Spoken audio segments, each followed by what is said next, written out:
Good evening, everybody. Hard to believe it's the end of the year, and we've been doing, I think, 9 months of this wonderful collaboration with the Marsh, for which we are so grateful, and I think many others too.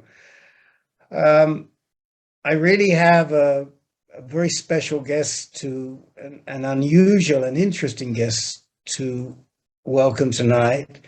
Um, I would describe him the same way as I describe myself as a social entrepreneur. Um, he's taken an idea and he's building that idea to create social profit rather than personal profit. And it's pretty amazing. In his own words, what he does is he transforms behaviors and beliefs around addiction and isolation through entertaining short films. And we're going to see some of those entertaining short films tonight.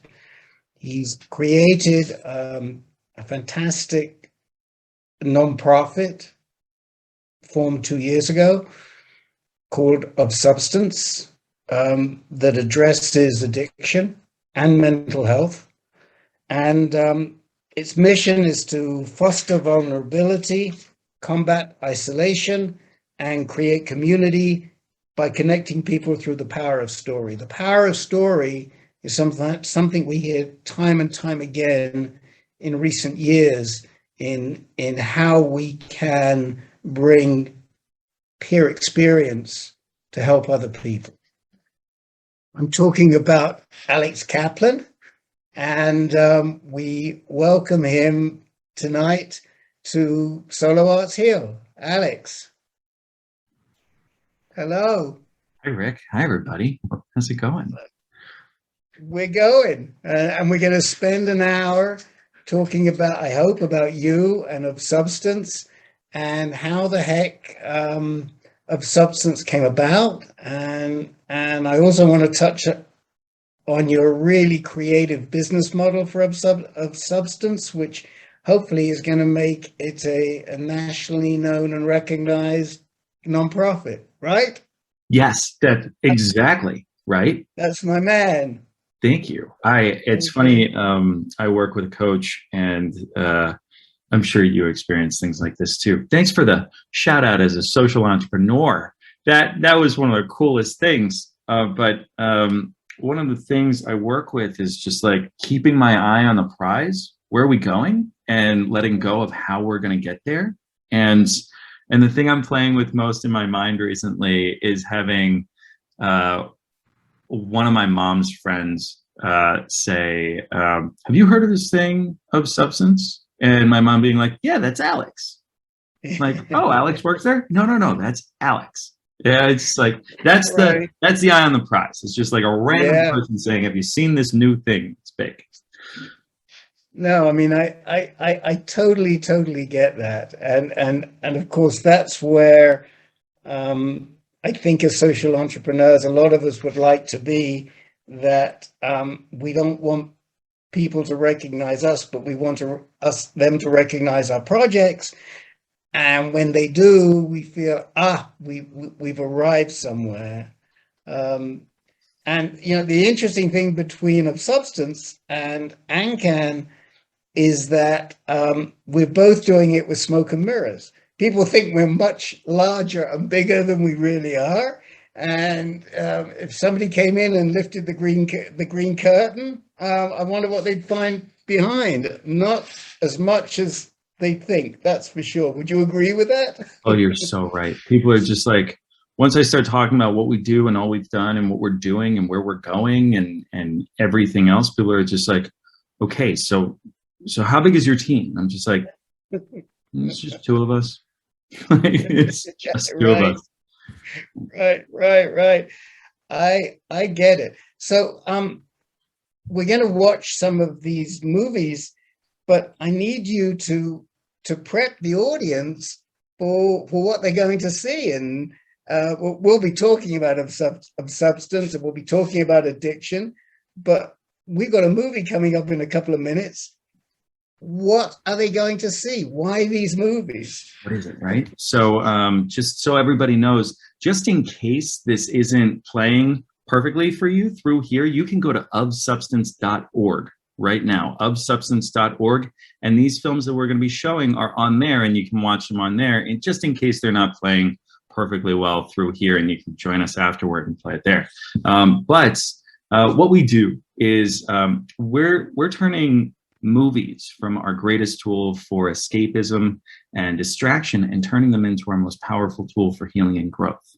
We are, Of Substance is an innovative nonprofit that makes premium entertaining short films, many movies you really like watching, from rom-coms to thrillers, but about addiction, about mental health, about trauma, to help us all feel more seen, heard, and loved, and overcome the shame, blame, and stigma we all experience in our struggles. We're turning movies into an approachable and captivating tool for behavioral change, that allows us to ignite that deeper motivation when we feel emotionally connected, that leads to transformation, that leads to perspective shifting, that helps us understand ourselves and one another a little bit better, and all through a little 5-minute romantic comedy.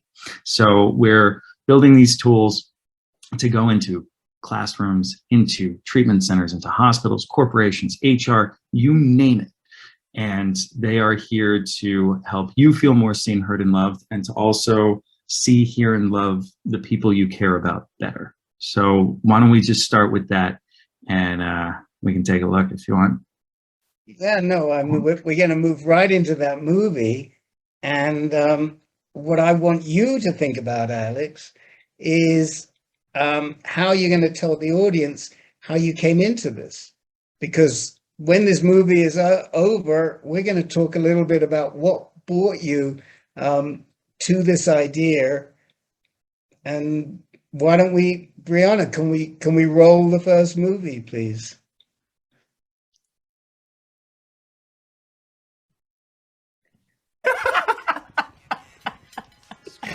Oh. Oh. Oh, I'm so sorry. I gotta get back to the office. I'm already late. I was thinking about stopping home tomorrow. Yes? Oh, Mom and Dad would love to see you. They won't believe it. In a good way. No, I mean, know. I got it. Don't worry. But this was great. It's so good to see you, Ames. You look great. You sound great. I can't even begin to tell you. I know. Thanks, Matt. Amy, I'm so proud of you. How far you've come. I can't even imagine how hard it must have been. Ah, you look so good. Can we do this again, ASAP? Yes, absolutely. Okay. But get out of here. All right. Okay. Bye. Let's chat this week. Yes. And we'll Go. set something. Okay. Go. All right. All right. Bye. Bye. Bye.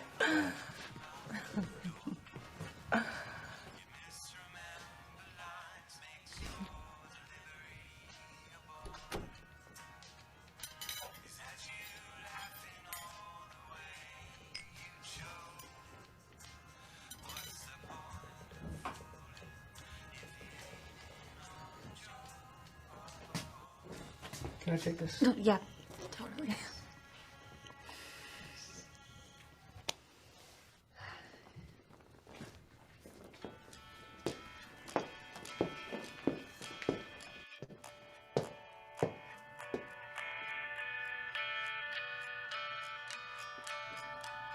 Can't get redeemed with the silk of your skin.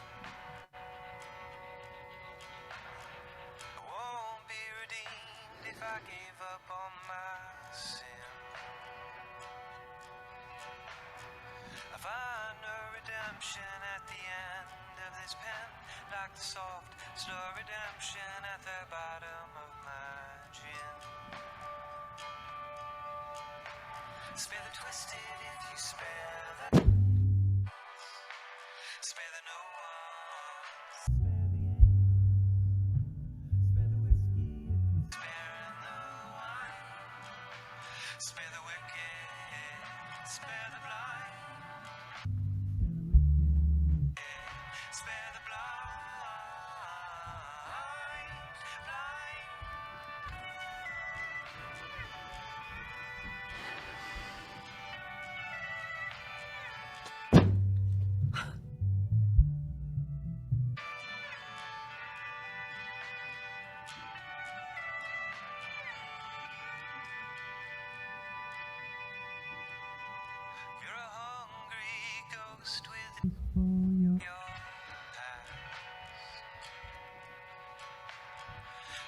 tights are backwards, you better change course fast.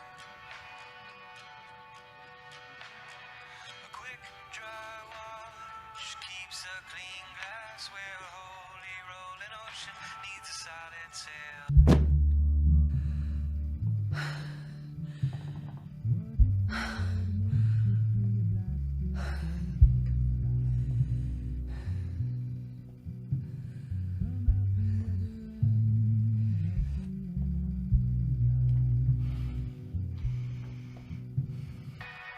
No one is spared on this planet that we spin. The unfortunate redemptions at the bottom of my chin. Spare the twisted if you spare the same. Spare the spare the aim. Spare the whiskey if you're sparing the wine. Spare the wicked, spare the blind. Spare the twisted if you spare the saints. Spare the wicked, spare the blind, blind.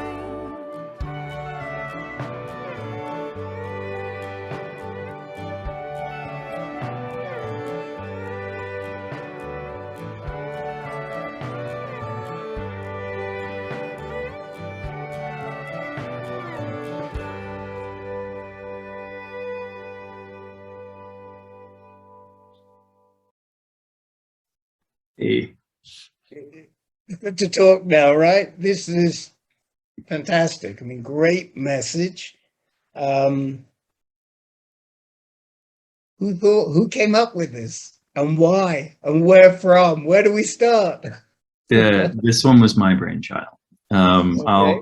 I'll tell you the story of how we got here, but so I'm sober myself. I'm sober 4 years, but I've been on this journey for 9. And I think it's a journey that kind of never ends. But I lived with my mom in Philly when I was getting sober. And 5 years in, we come up with this idea of short films about addiction as a tool. And we start writing some scripts. And I hand my mom my phone to read this 2-page script that was Trapped before we ever shot it. And she reads it in the car. I was driving, she wasn't driving while reading it. And she turns to me and she says, "This is the woman I lived with for 5 years while getting sober." She turns to me and she says, "Is this really what it's like for you?" I said, "Yeah, Mom, this is what it's like for me." And we had to pull over and hold each other for the next 25 minutes as we cried together, because for the first time, she got it. She identified with that emotional experience of trying and failing, of feeling trapped, of doing your best and still not making it, of missing expectations, right, of shame. And that was the moment when we finally moved the conversation beyond "why can't you stop drinking?" and to "I see you, I love you, I'm with you." And so that's what we're doing with Substance. That's what we have found to be the power of storytelling, but also really immersive, entertaining, high quality cinema, right? Is just like there is all of our systems with regard to growth and education and treatment and healing are so majoritively intellectual. They're cognitive, right? It's reading, it's lecturing, it's teaching, it's writing, but you don't fully understand something until you can feel it, and you don't develop deep motivation until you're emotionally connected. So through movies, we skip the cognitive. We go straight to feeling it, so that we can develop that emotional motivation, which opens us up to allowing the intellectual and the cognitive experiences to have a deeper, longer lasting impact. So that's what we're doing. Where did this all come from? So how far back do you want to go? Cool. How back you want to take us? All right. So I was raised wealthy, very wealthy. My father did very well for himself, and I never had a job or a care in the world. We had 3 homes across the country, and it was wonderful. And when I was 23, my father passed away. And on the same day I gave his eulogy, we found out we were tens of millions of dollars in debt. And so all in one day, I had everything I'd known taken away and ripped from me. It's a very privileged trauma. like incredibly privileged trauma. And I'm very grateful for everything I ever had experienced and still have. But I no longer belonged to anything that I knew. And I felt alone in the world. And I also was very scared that I had no work ethic or skills that could lead to survival, right? And so instead of facing it, I crawled into a deep bottle of booze and under a huge mountain of cocaine, and I numbed and I disappeared for 4 years until somebody said the right thing at the right time when I was at my worst that kind of woke me up. He said, Alex, why are you doing this? And for some reason, that's what I needed to hear at the right time, that pierced my armor, that made me realize maybe there was a different choice than doing 2 8-balls of cocaine a day for 5 days straight while locked away in an apartment, managing that with a bottle of vodka a day. And it never occurred to me that maybe there was another way. And that kind of snuck in. And so I sought help for myself. I left New York. I was an actor, bartender. I wasn't acting. I was just drinking and doing drugs. And I went home to Philly and I sought help for myself. I'm really lucky, 27, and I want to figure this out. I want to grow. I'm ready to move on. Super young too, for in the scheme of things. And I sought help for myself, and I tried a lot of the traditional rooms and situations and systems, and none of them really took for me. And I don't think that it's anything wrong with the programs that are out there. I think it's more about the people you find and the communities. And unfortunately, the rooms that I found were more negative. There was a lot of complainers. A lot of people were like not drinking and they were abstinent, but they were not happy and they weren't finding a way to be happy. But as long as they were not drinking, everything was good. And it didn't make me want to get sober. And so I tried a couple of other things and eventually found a very progressively minded doctor who runs a progressive group in the suburbs of Philly, where I went and I found a home. It was progressively minded in the sense of we don't count days. We believe that relapse is a part of recovery, even though we don't use either of those words. We do the work of building our lives to create lives worth living. And the lesson we learn in that group and in our room is that it's not about learning how not to fall. It's about learning how to pick yourself up better and better each time. It's not about getting it right. It's always about learning. And life is a perpetual pursuit of growth, right? We're only fulfilled when we're in motion, when we're changing and we're shifting. And so in group, we rarely talk about addiction. We always talk about life, family, relationships, work, the stressors that lead to addiction. I honestly believe that addiction is more a symptom than it is anything else. And the biggest thing I learned in getting sober is that my issue is far less about using substances than it is about why I use substances. It's about shame. It's about isolation. It's about a fear of not belonging and a fear of not being good enough. And that is not unique to addiction. That is just part of being a person and being human. We're all just managing our lives. And so our movies of substance is built on the notion that addiction is a disease of loneliness and isolation, and the belief that if you can improve someone's sense of belonging, you can improve their mindset. So it's about giving people a sense of connection, feeling seen, feeling heard, feeling loved, feeling understood. And yet at the same time, my mom's able to connect with Trapped, even though she doesn't have a drinking problem, because movies and stories, they're never about the circumstance that it seems to be about.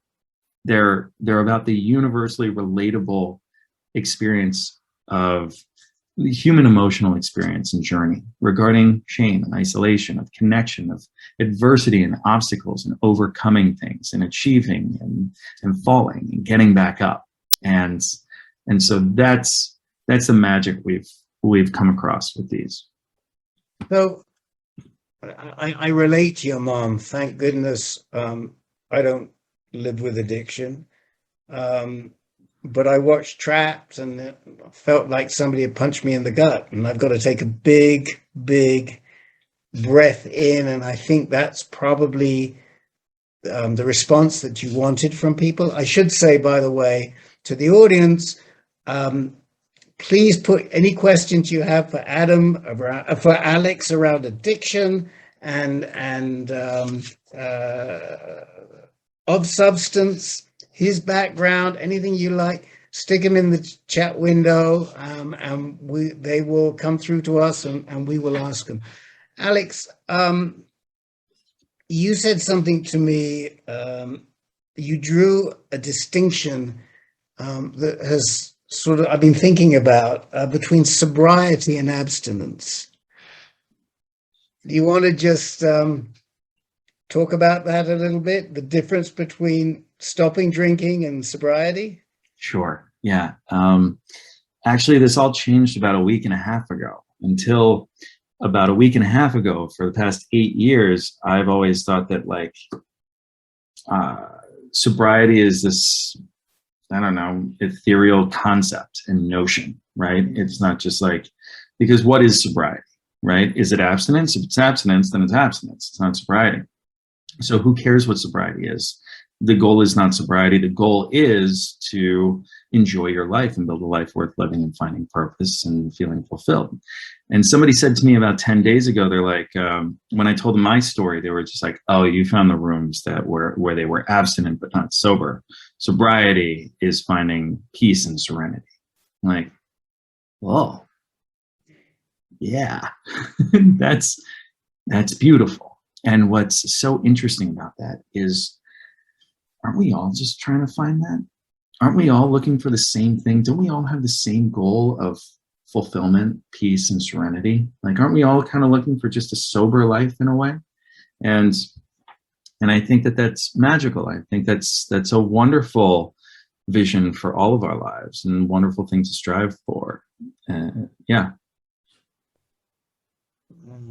Well, we're gonna very shortly. We're gonna watch the next movie, the next short, and I just have to believe that there are so many people watching this at home who are just some empathetic, like I am, and there are many who are really sympathetic and wondering what's going to come up, and is this going to bring tears to my eyes or evoke feelings. Tell us quickly about the next movie and introduce it, and then Brianna will run it.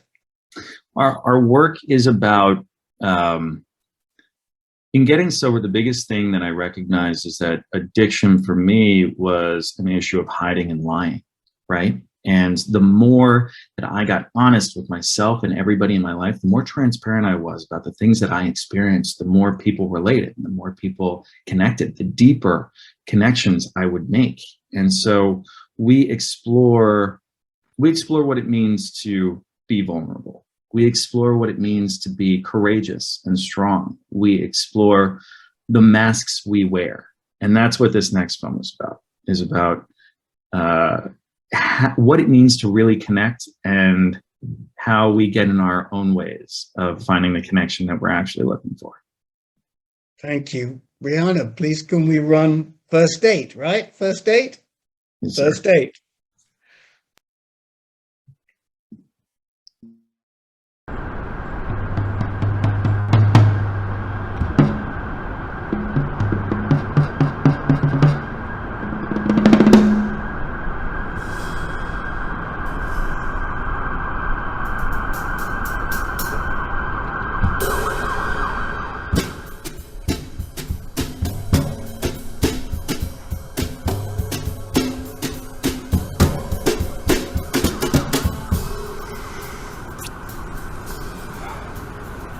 Jesus. Chill the fuck out, dude. It's just a day.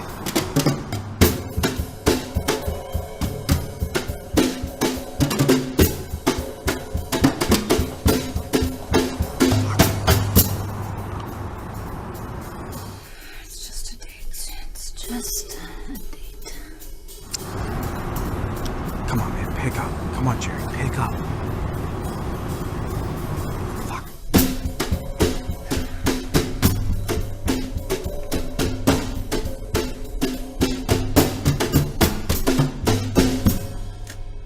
Guess that'll do. Fuck it. You got this. You can do this. You can do this on your own.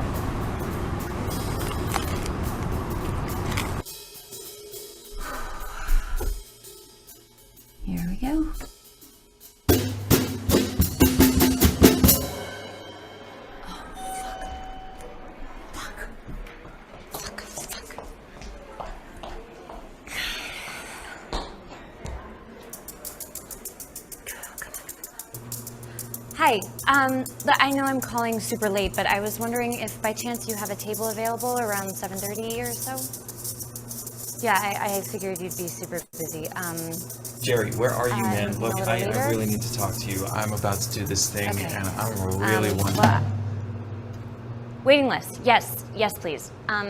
For You know whenever. what? No, I'm the fine. sooner I'm the fine. better, I'm but fine. yeah, the number I I'm called fine. from, it's Katie, I'm Katie. fine. Yeah. Okay. Don't worry about it. Okay. Thanks. Great, thank you. Bye. God, grant me the serenity to... I don't do this. Fuck, you know I don't do this. Fuck. God, grant me the serenity. Hi, to I was accept wondering things if it'd be I can't possible change, to the make courage to a change reservation things as I soon as can, possible. the wisdom to know the difference. God, grant me the... You're all booked up. The bar? No, I think we'd rather a table. Okay. Gotcha. Thanks. Shit. Fuck you, man. I did not mean that. I did not mean that.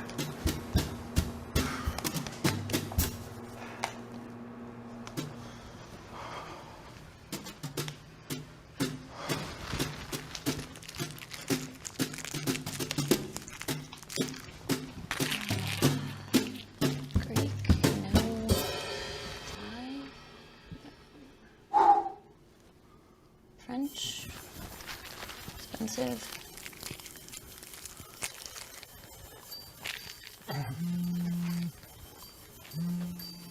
Hello? Yes. Yeah, sure, I'll hold. Oh, fuck. Oh, Jerry, hey. Hey, man. Thank you for calling me back. I'm about to do this thing. Okay, 8:30, perfect. Thanks so much. I'll call. Hey. Hi. Hi. Hey. Everything okay? Yes. You? Yep, great. You? Yeah. Yes. I'm very happy to be here. I mean, it's nice to meet you. You're sweating. I sweat? And you What? you have something. It's chocolate. Chocolate.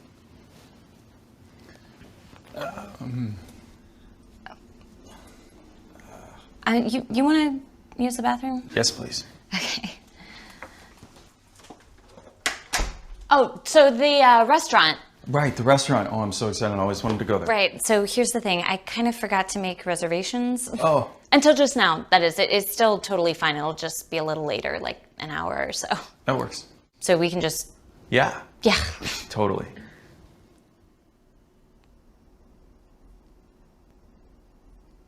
What? Bathroom. Right. Sorry. Right through there. Thanks. Do you want some water or some? Yes, please. Okay. Fuck. What the fuck are you doing? I swear to God. What have you been doing here? You're not ready.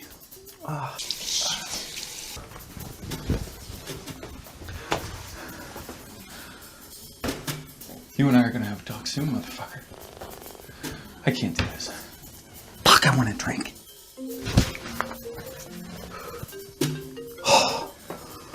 Jerry, just hear me out. I know that when you agreed to be my sponsor, I agreed not to go on a date for the first year. But look, I met this girl online, and she's just like, no, I'm not drinking. I'm not drinking. I don't want to drink. I want to drink, but I'm not gonna drink. Jerry? Hello? Jerry? Fuck. A little fire quencher for your hopefully hot date. Oh, shit. Oh, Janine, you do not know me.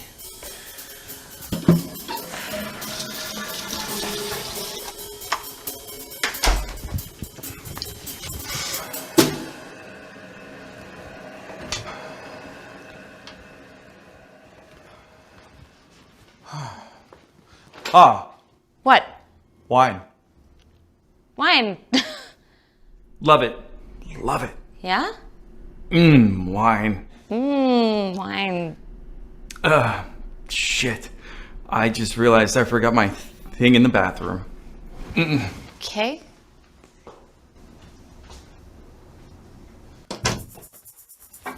Fuck, she wants to drink. Okay. Fuck, I can't drink. Wine. Fuck, I want to drink.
Right.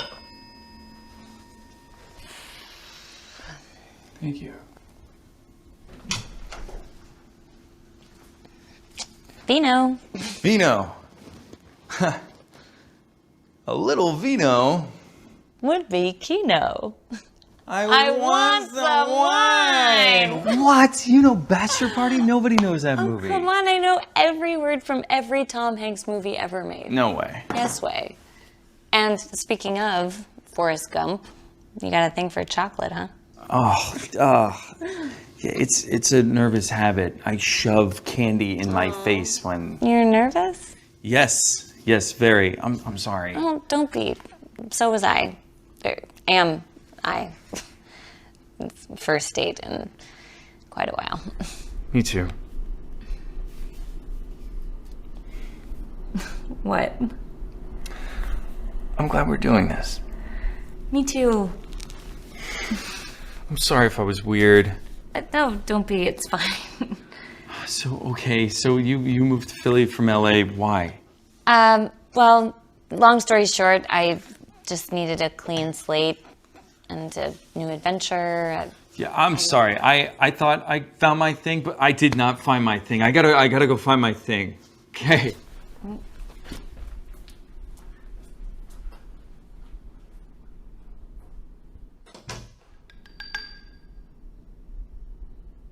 Okay. Not good, dude. Not good. Jerry. Fuck. Fuck.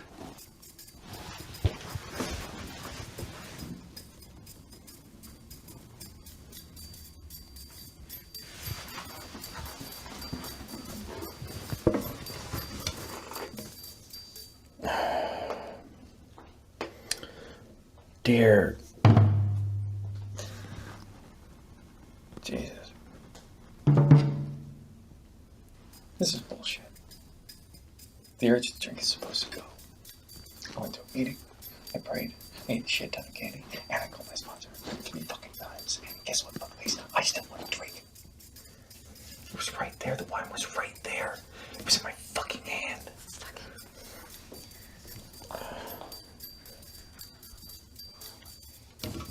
You fucking kidding me? Are you fucking kidding me? What the?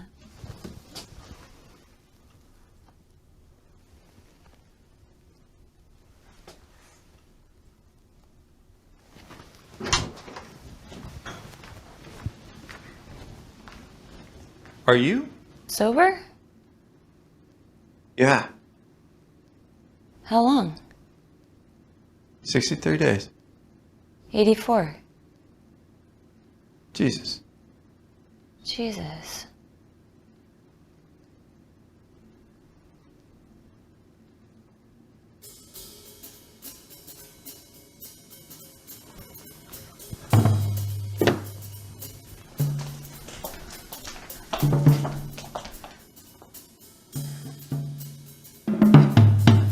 Fuck it.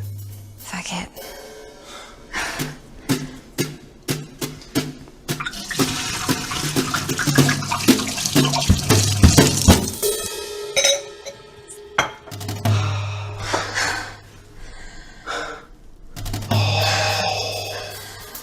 I can't even. I know, right? Oh.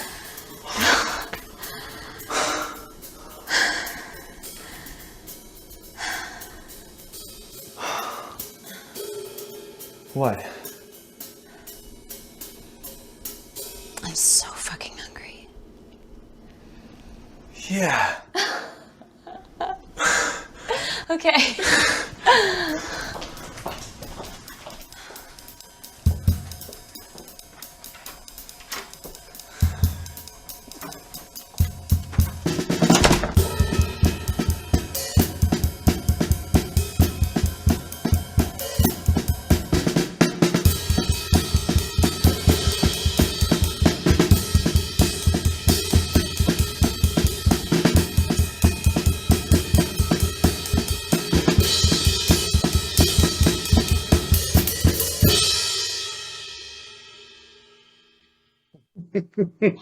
So, in full disclosure, there's a reason why both people have the same last name in that movie, is there not?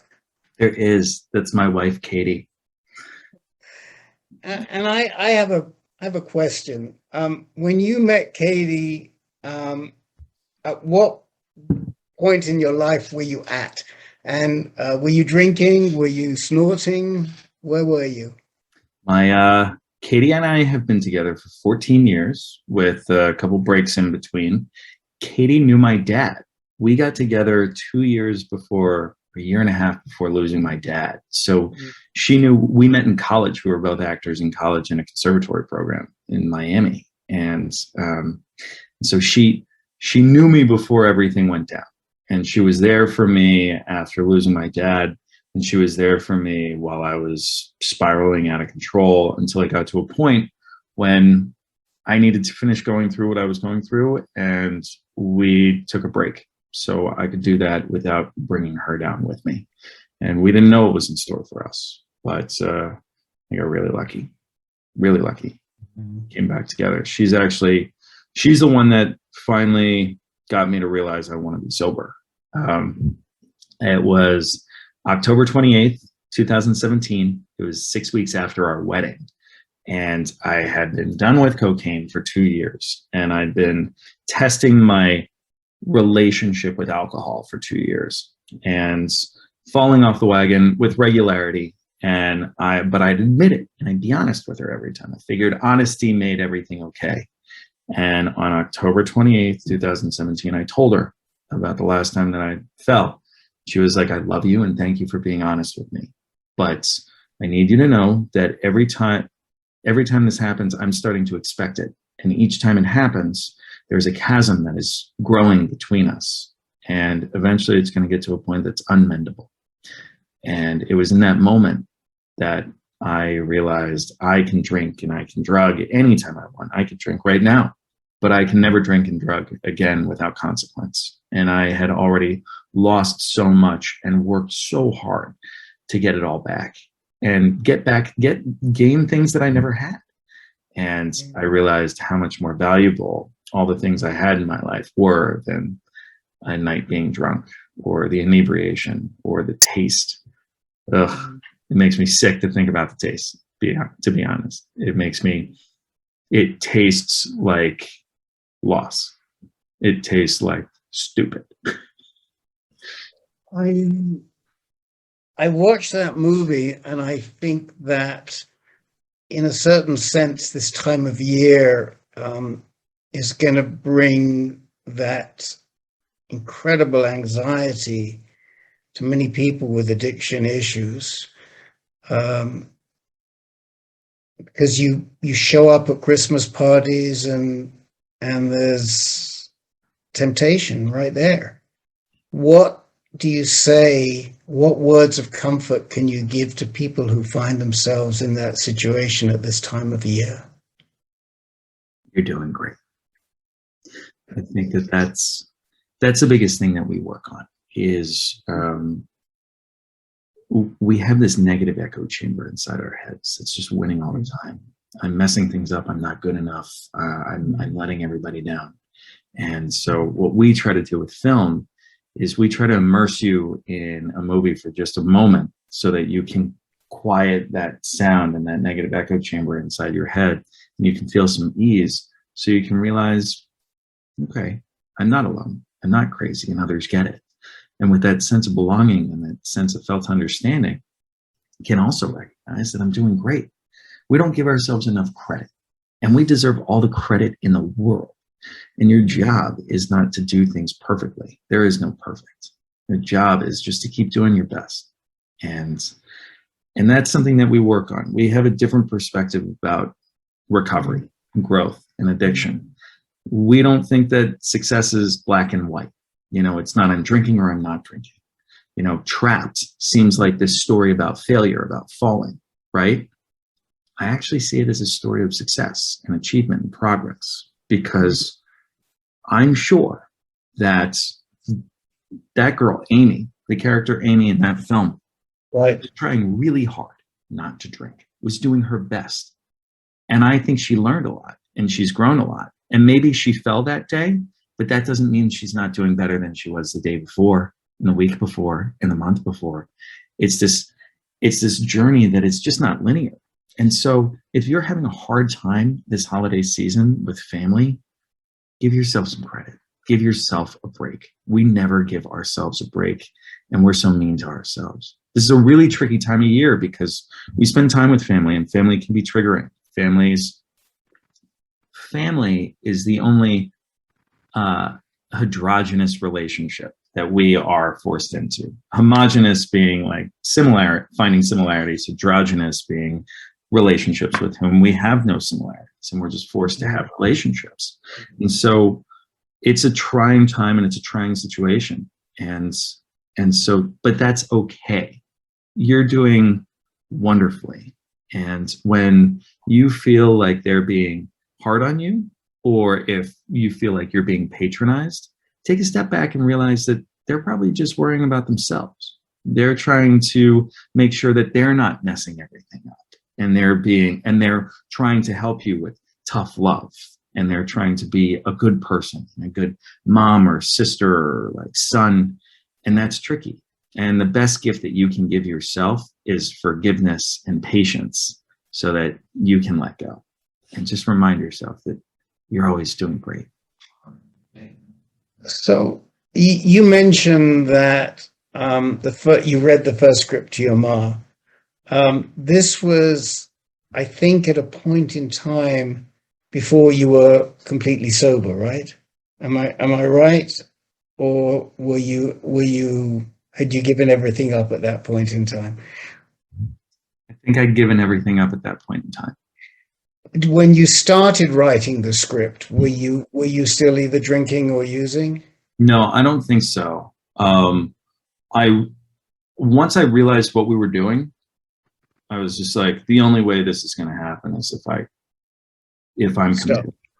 Right? So the reason I'm asking you this question is I'm trying to figure out if the concept of making movies, which comes out of your acting background and Katie's acting background, if that was instrumental in getting you sober. I don't know if it's making movies per se. I think it's storytelling. I think it's finding an outlet for my truth, right? And my struggle and my vulnerability. And the more that I explored and got to share honestly and openly about what I experienced, the more cathartic it was for me. And the more I felt connected, and the more grounded I felt, the more confidence I found in myself, and just owning my story and owning my story, right? And that's something we've learned along this journey, is that this is not about, the more we work to resist and avoid struggle, the more we're avoiding growth. Struggle is an inherent part of growth. And so it's not about learning to avoid and run away from struggle. It's learning to change our relationship with it and see it as a friend taking us to the next level. So I have an audience question, which I'll say more about afterwards, but I want to give you the question. And the question is, when you're making these shorts with the purpose of them being cathartic for you and for your audience, do you ever find that process provocative or triggering instead for yourself? And how do you move past that provocation to still create the film and still feel good about it? We get comments all the time of just like, why aren't there trigger warnings before these films, right? Aren't you worried that these are going to trigger people? I'm like, isn't that the goal? Then what do you mean by trigger? Make people want to drink or make people feel? Because I think that an issue is this idea of just coddling ourselves and each other. Is there a trigger warning before every single TV show and before every single movie, on next to every bus that has like a sexy glass of Jack Daniels on it? No, right? Our job is not to figure out how to avoid these things. It's to experience them and immerse ourselves in them and learn how to live with them and move forward and change our relationships with them. So yeah, while making them, I sit on the couch with my wife all the time and we watch movies and we watch TV and they're drinking martinis. And before I even grab her, she just holds my hand and she squeezes a little bit because she knows, yeah, it's tempting. And I'd love to be able to sit back and enjoy a martini, and I'm thinking about it and I'm missing it a little bit. But at the same time, I'm not missing it at all because my life is so much better now. So yeah, in everything we do, sometimes it comes up, you know, but it's so much more outweighed by the thrill of being present, of collaborating and connecting and making these films and coming together and sharing the story and celebrating where we are. That outweighs the temptation that is so empty in just like wanting to escape through inebriation. And then we facilitate groups. We're piloting our programming at USC for students in treatment for addiction and mental health. And we show our films and then we engage people, students in support groups in treatment. And what we recognize. I'm gonna come to that in a minute. Sure. I'm holding on to that because I want to talk about where you're going. But in full disclosure, that question came from the reason that you're here tonight. It came from your buddy Michael Bihovsky. Hi, Michael. And I didn't want to tell you before because I didn't want to influence the response. But we should tell the audience that it was Michael, and some of the audience will remember Michael was here about 3 months ago, who introduced us to Alex, and we're so thrilled to have you. We have one last closing piece, and then we'll talk a little bit about where you're going. And this is a piece that is very topical, right? Yeah. This is our current holiday piece that we are putting out on social media, that we're putting out to our community to remind people that you're not alone, you're not crazy, and we're with you. Let's watch it. Thank you.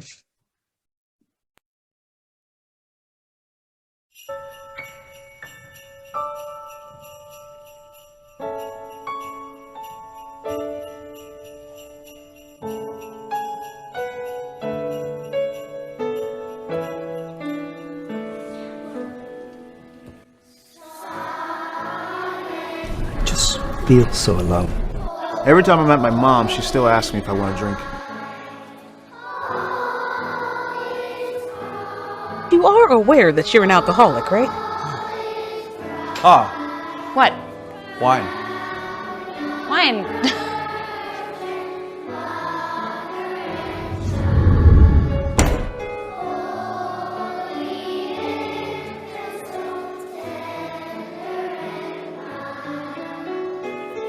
I think I need help.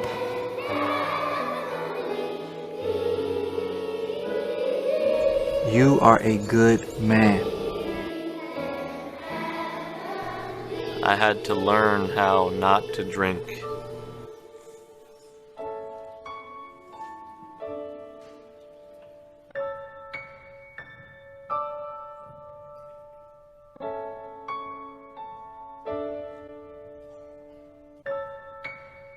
We can help you get out. We got you. We got you.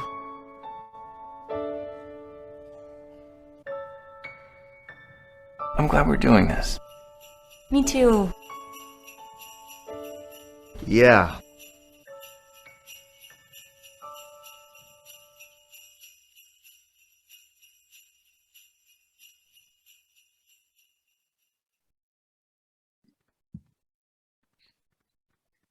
Another gut punch. I'm just trying to kill you, man. Wow. I mean, that segues me into where you're going with of substance. And I know you have a brilliant business model, and I'd love for you to talk a little bit about what you'll be telling me about what of substance achieved at the end of 2022. Thanks, Rick. Thanks for having me. By the way, this is so tremendous what you've done and what you're doing, all the work you've done with ANCAN and with Solo Arts Heal is just beautiful. And thank you for doing this, especially during this crazy, difficult, isolating time. Thanks for finding a way to make us all feel like we're still connected. It's amazing. And so what we figured out is we figured out how to make quality short films that are incredibly high value products for very little, which we do as a nonprofit by engaging people in coming together in a sense of community, looking for connection, looking for a sense of purpose and service. And so the way we make our films is we source our stories from our audience. Watch one of our films wherever you watch it, and it inspires you to share your story. We encourage you to submit it and share it with us. Inspire our next short film. If it clicks with one of us, we connect you with a film professional to help craft your story into our next 5-minute rom-com. Once it's done with scripting, we put it into production, and we invite you to bring some friends or a couple of family members to set and mingle with the volunteer film professionals who help come together and bring life and breathe life into this film and produce it in just one day. So they donate and volunteer their time on set with us as you would Habitat for Humanity, but utilizing their skills and their talents in making something that they know is going to have exponential and scalable impact in the future in the systems we put them into. Once that film is done, it goes into the system and inspires the next short film to be the next story to be shared. And so that's how we make our films. We figured out how to make great films with purpose and tools for very little money by engaging people in community and service. And so as a nonprofit, we're looking to become a self-sustaining, if not thriving nonprofit by creating these tools and then building programming around them. Programs, clinical guides, different things depending on the client. These are multifaceted tools that all at once are preventative, to go into high schools and elementary schools and middle schools, to go into colleges, to go into fraternities and sororities. They're also proactive. They're reactive for people who are already in treatment and need some help with programs and treatment. And then they're supportive, so that once you get to know our films and you get to know our pieces, whether it's in education or it's in treatment, you can access them online. When you're in a pinch and you can't make it to a meeting and you can't call a sponsor and you watch a 4-minute comedy and you're just like, oh, that was hilarious. I feel seen, heard, and loved. I feel understood. I feel a sense of belonging. And now I feel a sense of empowerment back to my life. But then we also share them with our families, and mom says, now I understand it. But we also tell stories from both sides. We tell stories from the loved one's perspective as much as from the person struggling, so that the loved one can then say, watch this film from my perspective. Every time you fall off the wagon, I can watch it and I can be like, wow, that was really cool. I never realized how much I was burning down your world. So Now we're able to build that bridge and mend those relationships and finally understand one another in a way that we can relate emotionally as human beings. So that's what the tool is. We're building programs to help families who are struggling, to bring the families together with those who are addicted and struggling in treatment. We're building programs to go into fraternities and sororities, into colleges, into classrooms, to HR and conferences across the world, into hospitals, to train staff, and then also to help families of somebody who might have just experienced an overdose, right? These programs we are building and we're looking to sell into the market at market rate, which allows us to bring in revenue that supports the nonprofit. Those profits never go into any owner's pockets. There's no equity.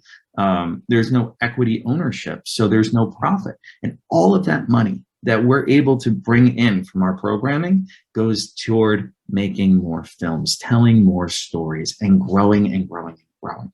Our vision is a perpetually growing collection of these short films that are sourced from real people, bringing people together so that there is, imagine our Emerald City is this perpetually growing Netflix that is a place where you can go anytime you need some help or you need to find a piece that helps show the thing that's hardest to say to the people you love, but also that builds a recommendation system that allows you to go on and say, hi, I'm Rick, I'm white, I'm this old, I live in this place, this is my relationship with addiction, I like comedy. Okay, here's 10 films that we have chosen for you based on data we've collected over the years and research we've done that is more likely to get you to click on resources, right?